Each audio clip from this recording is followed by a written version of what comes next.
নমস্কার বন্ধুরা, কেমন আছেন সবাই? আশা করি সকলেই ভালো আছেন। আমিও ভালো আছি। বাড়িতে ছিলাম তো হঠাৎ জানতে পারলাম যে কিছু লোক টাকা টাকাগুলো নাকি এরকম কোরসপুরে নেটে ভরে নাকি জলে ঢেলে দিচ্ছে। তো শুনে আম তো অবাক। তো এই জন্যই চলেছি যে কারা সেই পাগল যারা টাকাকে নেটে ভরে টাকাকে তারা কোরসপুরে জলে ঢেলে দিচ্ছে। তো চলেন আপনাদেরকে সেই দৃশ্যটা দেখাবো, আর কারা সেই ব্যক্তি তাদেরকেও আপনাদের দেখাবো। তো এরই মধ্যে একটা কথা না বললেই নয়, যারা এখনও পর্যন্ত আমার ইউটিউব চ্যানেলটিকে এখনও সাবস্ক্রাইব করেনি তারা কিন্তু অবশ্যই আমার চ্যানেলকে সাবস্ক্রাইব করবেন। আর এরকম নতুন নতুন ভিডিও পেতে অবশ্যই পাশে থাকা বেল বাটনটি অন করে রাখবেন, যাতে আমার নতুন নতুন ভিডিও সবার আগে পেতে পারেন। তবে চলেন দেরি না করে ফাইনালি এবার সেই যেখানে টাকা জলে ঢেলে দিচ্ছে সেখানে যাওয়া যাক। তো সাথেই থাকুন। তো বন্ধুরা, এই দেখেন চলে এসেছি আমি আমাদের বাড়ির পাশে যে ঘেরটা রয়েছে, তো সেই ঘেরের পাড়ে চলে এসেছি। আগে আপনাদের ঘেরটা পুরোপুরিভাবে দেখাই। এখানে কিন্তু ধান হয়েছিল। মাত্র কয়েকদিন আগেও আমি এই ঘেরের ভিতরে দাঁড়িয়েই ভিডিও করেছি, আর এখন সেখানে জল।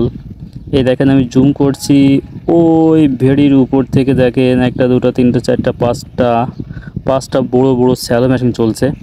তো এই ভেড়ির ওপাশে কিন্তু আরও একটা বড় একটা ঘের রয়েছে। তো সেই ঘেরে কিন্তু এবার ধান হয়নি। তো সেখানেও কিন্তু পর্যাপ্ত পরিমাণে জল ছিল এবং সেখানে কিন্তু মাছও ছিল। তো সেখান থেকে কিছুটা জল এ পাশে নিয়ে আসা হচ্ছে, এজন্য শ্যালো মেশিন ব্যবহার করা হয়েছে। আর ওই জলেই কিন্তু এই পাশে যে ঘেরটা ছিল, যেটা কয়েকদিন আগেও শুকনো ছিল, সেটা এখন পুরো মাজা সমান জলে জলাকার হয়ে গেছে। আর এখানে দেখেন সবাই দাঁড়িয়ে আছে, একজন একরকম কাজ করছে। এখানে আবার কি হলো জানি না। তো চলেন দেখি এখানকার সমস্যাটা কি। কেউ দেখছি জলে দাঁড়িয়ে আছে, এপাশে দেখছি আবার একটা শ্যালো মেশিন চলছে, কিন্তু মনে হচ্ছে এটা এখান থেকে উঠায় এখানেই দিচ্ছে। আর এখানে দেখছি কেউ ছাতি নিয়ে, কেউ নেটের সরঞ্জাম নিয়ে, কেউ ড্রাম নিয়ে, সবাই কিন্তু কাছা মেরে দাঁড়িয়ে আছে, মনে হচ্ছে যেন কিছু একটা হবে।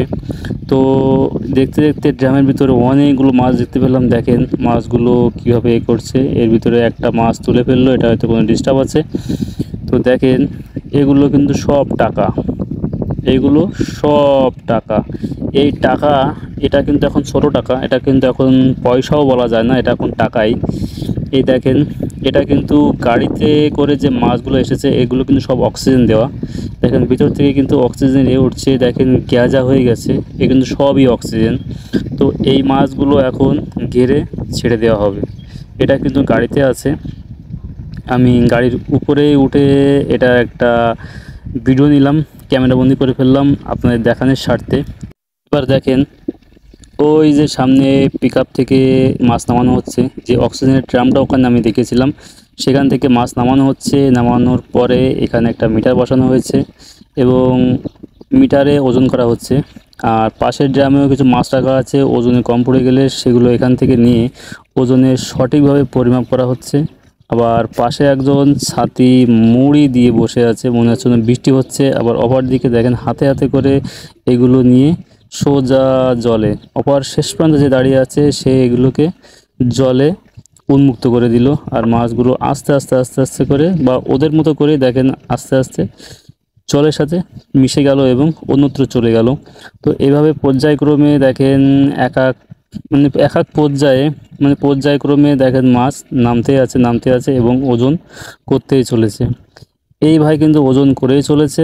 আর এপাশে একজন কিন্তু ছাতি মুড়ি দিয়ে হাতে কাগজপত্র কাগজ কলম নিয়ে হিসাব করছে এবং তার ওজন যে কতটুকু হচ্ছে সেটার পরিমাপ সে কিন্তু এখান থেকে সব কিছু নথিপত্র করছে।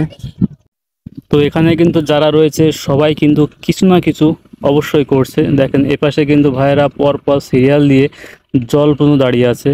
এখান থেকে একজন হাতে দিচ্ছে, এখান থেকে আর একজন, এরপর থেকে আর একজন, পরপর থেকে আর একজন, এভাবে কিন্তু পর্যায়ক্রমে মাছগুলো ডেলিভারি হয়ে যাচ্ছে এবং অবশেষে জলে চলে যাচ্ছে। তো এভাবেই কিন্তু এইগুলো কিন্তু সব কিন্তু টাকা। আর এই টাকা টাকা কিন্তু এখন ওজন করে জলে দিচ্ছে। আবার কিন্তু এক সময় আসবে, এমন একটা সময় আসবে এখান থেকে 3 মাস 4 মাস 5 মাস পরে আবারও কিন্তু এই ওজন করেই এই মাছগুলো আবারও বিক্রি করা হবে। সুতরাং এক কথায় বলতে গেলে টাকা যেমন ওজন করে জলে ফেলে দিচ্ছে, ঠিক তেমনি আবার ওজন করেই এখান থেকে উঠাবে। তো পাশাপাশি দেখেন লাস্ট ফিনিশিং ও দূরে জলে যে ভাই ছিল সে কিন্তু একটু হাতে মুখে জল দিয়ে নিল, তার হয়তো একটু গরম লেগে গেছিলো, কিন্তু বেশি সময় আর সে আর রেস্ট নিতে পারলো না। পাশাপাশি আবার মানে মুহূর্তের ভিতরে আবার মাছ চলে আসলো তার হাতে, আবার কাজ এসে গেল। এবার দেখেন মাছগুলো ছাড়ার পরে সে কীভাবে এখান থেকে ঢেউ দিয়ে দিচ্ছে যাতে মাছগুলো এখান থেকে দূরে চলে যায়। আর এই দূর থেকে শ্যুট করার কারণে দেখেন মেশিংয়ের যে জলটা পড়ছে অনেক উঁচু থেকে পড়ছে, এটা দেখতে কিন্তু একটা অন্যরকম লাগছে, একটা হেভি প্রকৃতির লাগছে। তো যা হোক, ভিডিওটা কেমন লাগলো অবশ্যই কিন্তু আমাকে কমেন্ট করে জানাবেন। তো আজ এ পর্যন্তই, ধন্যবাদ সকলকে।